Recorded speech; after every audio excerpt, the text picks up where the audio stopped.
कि इंडस्ट्री में मेरा क्या हाल होगा, बट एक जिद थी, एक जिद थी। और हजारों लाखों मतलब सालों साल से इंडस्ट्री में सिर्फ यही चलन था कि एक्टर तो, हीरो तो जो है ऐसा होता है। लेकिन इन सब ऑड सिचुएशंस के बावजूद भी गए। लेकिन एक चीज मेरे दिमाग में थी कि जो सब कर रहे हैं वो नहीं करना है, तो अलग क्या करूं, अलग क्या होना चाहिए। उसके लिए ट्रेनिंग की ज़रूरत थी, जो मैंने नेशनल स्कूल ऑफ ड्रामा में आके ट्रेनिंग ली। 3 साल मैंने एक्टिंग की पढ़ाई की वहाँ पे, और अपनी एक क्राफ्ट के बारे में समझा कि एक्चुअली इस पर्सनैलिटी में अगर मैं लोगों को इम्प्रेस करना चाहता हूँ, उसके लिए एजुकेशन की बहुत ज़रूरत है। या जो भी आप काम कर रहे हो उसमें क्राफ्ट, उसका एक्सपर्ट होना बहुत ज़रूरी होता है। ऐसे ही हवा में नहीं कि जैसे पहले होता था, अरे यार तो बहुत खूबसूरत दिखता, फिल्मों में जाके काम करना शुरू कर दे, ऐसा नहीं। किसी चीज़ को बारीकी से जानना, उसके लिए ट्रेनिंग की, एक्सपर्ट्स की, एक्सपीरियंस की ज़रूरत होती है। तो मैंने ट्रेनिंग ली नेशनल स्कूल ऑफ ड्रामा से, और 2000 में मैं पहुंच गया मुंबई। मुंबई पहुंचने के बाद जब हम किसी ऑफिस में जाते थे, आई थिंक उससे पहले चलन नहीं था बिल्कुल भी। हम लोग गए, जैसे मैंने बताया कि ऑफिस में खड़े हो के, भाई हम एक्टर हैं, काम दोगे क्या? तो बोले पहले हुलिया तो देख अपना तू। तो ये हर बार सुनने के लिए मिलता था, और वो बात भी सही थी, क्योंकि उससे पहले कभी कोई आपने देखा नहीं होगा कोई इतना बड़ा, कोई इतनी सी पर्सनैलिटी का, 5 फुट 6 इंच का आदमी, पतला दुबला सा, मरियल सा, कि कभी ये इस तरह के लोग एक्टर भी बन सकते हैं, हीरो भी बन सकते हैं, स्टार भी बन सकते हैं, ऐसा चलन था ही नहीं। मैं कॉन्फिडेंट था बिकॉज ऑफ माई ट्रेनिंग। मैंने ट्रेनिंग ली थी और अपनी क्राफ्ट के बारे में बहुत अच्छे से जानता था मैं, और उस चीज़ का सिर्फ कॉन्फिडेंस था मुझे कि आज नहीं तो कल, कल नहीं तो परसों, या 10 साल या 20 साल या 30 साल, 30 साल के बाद नंबर ज़रूर आएगा मेरा। मैंने कभी भी अपने को टारगेट नहीं किया, टारगेट नहीं दिया मैंने कि अगर 2 साल ट्राई करके देखता हूं, उसमें अगर हो गया तो ठीक है, वरना कोई दूसरा फील्ड अपना लूंगा, ऐसा कभी नहीं। जिस चीज़ का पैशन होता है, जज्बा होता है, अगर आप दिल से चाह लो ना, तो पूरी दुनिया झुक जाती है उसके ऊपर। उसको पूरा करने के लिए पूरी कायनात एक हो जाती है कि इस आदमी की जिद के लिए, इस आदमी की जिद के आगे झुकना पड़ेगा, और पूरी दुनिया झुकती है आपकी जिद के आगे। लेकिन आपको जिद्दी होना पड़ता है, आपको बहुत सारे सेक्रीफाइस भी करने पड़ते हैं, क्योंकि ये आपने चाहा है। परीक्षा देनी पड़ती है आपको, जितना बड़ा इम्तहान होगा उतनी बड़ी परीक्षा भी देनी पड़ेगी। आसान काम नहीं है। छोटे छोटे टारगेट बनाएंगे तो छोटों में निपटारा हो जाएगा। हमेशा अपने आप को टारगेट बढ़ा दो। तो उसके लिए हमेशा अपने आप को अनकंफर्ट जोन में डालो, कि जो इम्पॉसिबल है उसको पॉसिबल करने की शिद्दत, पैशन आपके अंदर होना चाहिए, वो हो जाता है। आज जो दुनिया में इतने सारे एक्सपेरिमेंट हुए हैं, ये सिर्फ इसी बिना पे हुए हैं, पागलपन के जरिए ही हुए हैं ये सारे एक्सपेरिमेंट।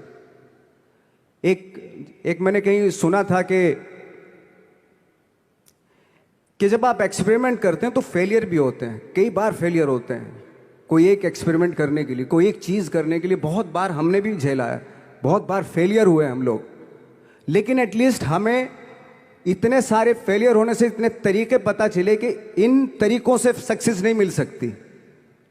फॉर एग्जाम्पल, एडिसन ने जब बल्ब का आविष्कार किया तो 100 बार एक्सपेरिमेंट किए अपनी ज़िंदगी में।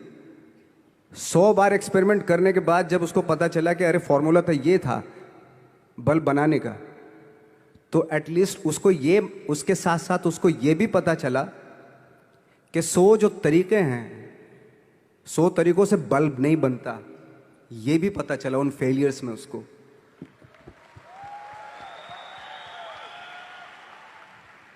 जब हम लोग मुंबई आए तो हमें मालूम था हमारे पास पर्सनैलिटी नहीं है, हमारे पास बैक नहीं है, या हमारे फादर, दादा, परदादा तो फिल्म इंडस्ट्री में है नहीं, हम ही हैं।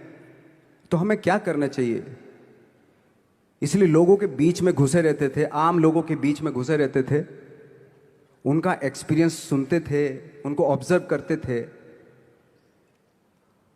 तो आई थिंक मेरे पास 15 साल तक, 10 12 साल तक कोई काम नहीं था। जैसे आपने बताया कि बहुत ही 10 10 सेकंड के रोल करके घर में आके बैठ जाता, पूरे साल खाली बैठे रहते थे हम लोग। लेकिन एक चीज थी कि लोगों के बीच में रहते थे। लोगों के बीच में रहने से ये एहसास हुआ हमें कि तरह तरह के लोग हैं, लेकिन हमारी इंडस्ट्री में सिर्फ एक ही तरह की एक्टिंग होती है। हजारों करोड़ों लोग हैं इस दुनिया में, लेकिन एक्टिंग सिर्फ एक ही तरीके से होती है हमारे यहां। तो मुझे लगा यार, ये मैं तो ट्रेन भी हूं, मुझसे अपनी आर्ट भी आती है, और हजारों लोगों को मैं ऑब्जर्व भी कर रहा हूं, तो ये तो सबसे अच्छा सूत्र है। ये इससे तो मैं बहुत कुछ कर जाऊंगा। तो जब ये सूत्र पता चला मुझे कि अब मैं ये जो हजारों लोगों को मैंने ऑब्जर्व किया है, अब जब भी मुझे कोई रोल मिलेगा उन्हीं में से वो एक इंसान होगा। उसी में वो ठाकरे, बाला साहब ठाकरे होंगे, उसी में मंटो होगा, उसी में गणेश गायतोंडे होगा, उसी में फैजल खान होगा, उसी में माजूमदार साहब होंगे। तो इस तरह के, ये कब हुआ? जब हमने लोगों को ऑब्जर्व करना शुरू किया, लोगों के बीच में रहे। मैं 15 साल के बाद जो मेरी लाइफ थी, जिसमें खाने तक को नहीं मिलता था, अब फॉर्चुनेट अपने आप को समझने लगा था कि थैंक गॉड कि मुझे ऐसे ऐसे लोगों के बीच में मुझे रहने का मौका मिला। तो कभी भी, आई थिंक मुझे लगता है कि कभी भी जब आप स्ट्रगल कर रहे होते हैं ना, वो एक मौका होता है आपके पास, वो एक चांस होता है आपके पास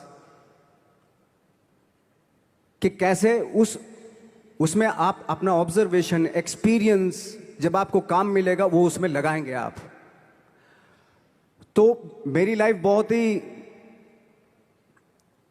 आज जब मैं सोचता हूं कि यार ये तो बहुत ही अच्छा हुआ था, जो 15 10 12 साल मैंने बिना काम के गुजारे, जो लोगों के बीच में रहा था मैं, आज वो काम आ रहा है मेरे। जहां जरा सा कोई कैरेक्टर मिलता है तो आदमी इसलिए कनेक्ट करता है उनसे कि उनको लगता है कि यार ये तो मेरे पड़ोस का ही, आसपास का ही ये बंदा है। मैंने देखे हैं इस तरह के लोग। आई थिंक यही हमारी सबसे बड़ी जीत है एज एन एक्टर।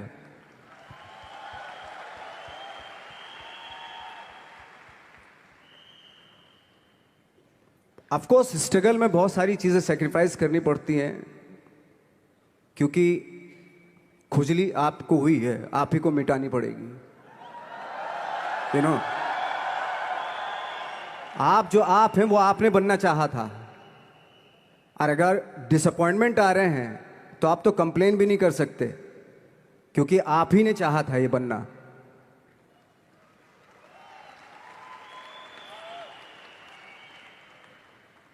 तो बस यही था कि 10 12 साल तक मैंने सोचा था, 10 12 साल जब स्ट्रगल हो गए तो मेरे बहुत ज़्यादा वो भी हुआ कि यार छोड़ के चले जाते हैं, कुछ काम मिल नहीं रहा है, क्या हो रहा है, कुछ पता नहीं, आई डोंट नो मिल पाएगा या नहीं मिल पाएगा।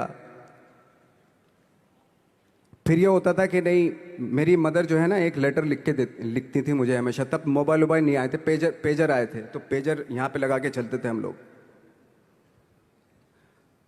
जब उनको मालूम हो जाता था कि भाई बंदा जो है ना थोड़ा सा फ्रस्ट्रेशन में है, डिप्रेशन में है, क्योंकि काम नहीं मिल रहा, तो मेरी माँ मुझे एक लेटर लिखती थी। उसको लिखती थी कि लिखने के बाद एक लास्ट में लिखती थी कि 12 साल में कचरे के दिन भी बदलते हैं, तू तो इंसान है, तेरा दिन भी बदलेगा। तो उन सब चीज़ों को देख के कोई एक शेर, कोई एक कोटेशन, कोई इस तरह की जो मोटिवेट करती है, जो लाइन्स आपको, उनका रहना, उन पे बिलीव करना बहुत ज़रूरी होता है, क्योंकि वही चीज़ आपको मोटिवेट करती हैं आगे बढ़ाने के लिए। और जब ख़राब वक्त होता है आपको, वो लाइन्स, वो पोएम्स, वो सारी चीज़ें आपको संबल देती हैं, मजबूती देती हैं, ताकत देती हैं। और मैं जिस गांव से आया था, डिस्ट्रिक्ट मुजफ्फरनगर के एक छोटा सा गांव था बुढ़ाना। जब हमने शुरुआत की थी वहाँ पे, जब मैं था वहाँ पे लाइट भी नहीं थी। 1 घंटे के लिए रात में कभी आ गई, या 1 महीने के बाद हल्का सा मुंह दिखा के चली गई। इस तरह की लाइट इस तरह होती थी। वही लैंप में पढ़ना स्टार्ट किया, लैंप। तो छोटे से गांव से आने के बावजूद फिर दिल्ली मतलब छोटा सा, उससे बड़ा शहर भी हमें ऐसा लगता था पता नहीं क्या है, मतलब डर लगता था। मैं जब मुंबई में आया था तो मैं 15 दिन तो घर से बाहर ही नहीं निकला था, क्योंकि इतनी स्पीड देख रहा था मैं कि इतनी स्पीड में तो हम चल ही नहीं पाएंगे, इस शहर के साथ शायद हम कनेक्ट नहीं कर पाएंगे बिल्कुल भी। तो इस तरह के डर थे। लेकिन ऐसी जगह पे आ गए थे कि अब जाना भी मुश्किल था। तो मतलब वापस नहीं जा सकते थे। वापस इसलिए नहीं जा सकते थे कि बहुत सारे डर थे। वापस अगर चले गए तो थिएटर के जो मेरे दोस्त थे वो बोलते, क्यों भाई वापस आ गए तुम भी, जैसे बहुत सारे लोग वापस आ रहे थे तुम भी वापस आ गए, चलो लग जाओ ठीक है। गांव में इसलिए नहीं जाता था अपने कि जो पहले ही बोलते थे वो लोग कि शक्ल तो देख ले, फिर हार के उनके सामने चला गया तो क्या बोलेंगे अब, हमने वो तो वही बोलेंगे कि हमने तो पहले मना किया था कि मत जाओ, क्या सूरज शक्ल थोड़ा ही थी तुम्हारी स्टार बनने की, एक्टर बनने की। तो ये बहुत सारे डर थे जिसकी वजह से मैं अपने ना तो गांव जाता था, ना जहाँ से ट्रेनिंग ली थी दिल्ली से, ना वहाँ जाता था। मैंने जो भी है मरना जीना मुंबई में ही होगा। रही बात सक्सेस की, सक्सेस अगर 30 साल बाद भी मिलेगी उसके लिए भी मतलब तैयार रहना चाहिए। सक्सेस की कोई डेट नहीं होती, कोई तारीख नहीं होती, कोई टारगेट नहीं होता कि इतने ही दिनों में मिल जाएगी। इंसान का काम होता है, आई थिंक मुझे लगता है कि मेरे हिसाब से मुझे लगता है कि लाइफ ना हमेशा अपने आप को लाइफ में पुश करते रहो, और पैशन के साथ जिस भी आप काम में हो, जो भी आप काम कर रहे हैं उसमें पैशन के साथ लगे रहना बहुत ज़रूरी होता है। क्योंकि पैशन से क्या होता है, जिस भी आप फील्ड में होते हैं उसकी डिटेलिंग्स मिलनी शुरू होती है।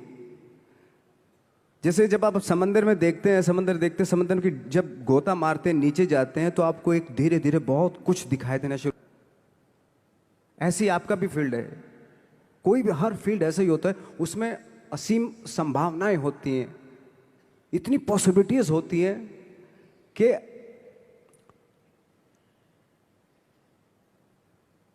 आई थिंक दुनिया का हर काम में इतनी सिर्फ अगर एक दर्जी है पैंट सीता है, 1000 तरीके की पैंट सी सकता है वो, अगर वो चाहे तो। अगर उसने नहीं चाहा तो वो जो ट्रेंड चला रहा है वही सीता जाएगा। लेकिन अगर उसने चाह लिया कि मैं ऐसा कुछ करता हूं तो 1000 तरीके की पैंट उसी में 1000 तरीके की सी देगा वो पैंट। ऐसे हर फील्ड में पॉसिबिलिटीज बहुत होती हैं और एक परफेक्शन होता है। फॉर एग्जाम्पल जैसे हम लोगों ने ट्रेनिंग इसलिए ली कि परफेक्शन आ जाए अपने काम में। जैसे एक मैंने एग्जाम्पल सुना था कि ये छोटी छोटी चीज़ें जो मैं बता रहा हूँ, ये चूंकि मैंने बचपन में सुनी थी, उन पे उन्हीं को अपनी लाइफ बना के आगे बढ़ा तो आज यहाँ पे हूँ। इसलिए वो छोटी छोटी चीज़ें बहुत काम आती हैं, उनको सुनना बहुत ज़रूरी होता है इंसान के लिए। बताते हैं कि एक बहुत बड़े, पता नहीं ये सच है झूठ है मुझे नहीं इतना ज़्यादा नहीं मालूम, बट कोई बहुत बड़े इंसान हुए, लेकिन वो पहले मोची थे, जूता सीते थे। लेकिन जूता जहाँ से सीते थे ना वहाँ से कभी फटता नहीं था वो, भले दूसरी जगह से फट जाए लेकिन वहाँ से नहीं फटता था, क्योंकि उसका पैशन था जूता सीना। काम भले वो है वो, लेकिन उस काम में भी उनका पैशन है। तो इसी वजह से वो इतने पॉपुलर होते चले गए कि यार जूता फट गया लेकिन सिलवाना वहीं जाके है, क्योंकि वहाँ अगर उन्होंने सी दिया वहाँ पे जिंदगी भर वहाँ से जूता नहीं फटेगा। तो छोटी छोटी चीज़ों में ये जो परफेक्शन, पैशन, ये सारी चीज़ें होती है जो आपका आगे बढ़ाती हैं, बहुत आगे ले जाती हैं। लेकिन उसके वही है, कुछ चीज़ों का होना वाकई बहुत ज़रूरी होता है। फिर एक्सपीरियंस आपकी नॉलेज। जैसे मेरा मानना है कि मैं आई एम सॉरी टू से, बट मेरा खुद का मानना है कि मैं लक पे बिलीव नहीं करता हूँ। मेरे सामने आज तक मेरे सामने लकीली कोई चीज़ नहीं हुई कि मैं लकीली यहाँ तक पहुँच गया। आज जो आप प्रोमो देख रहे थे, जो क्लिपिंग्स देख रहे थे मेरी, मैं लकीली नहीं पहुँचा हूँ यहाँ पे। मैंने उसके लिए मेहनत की है, मैंने उसके लिए नॉलेज इकट्ठी की है, मैंने उसके लिए ट्रेनिंग ली है।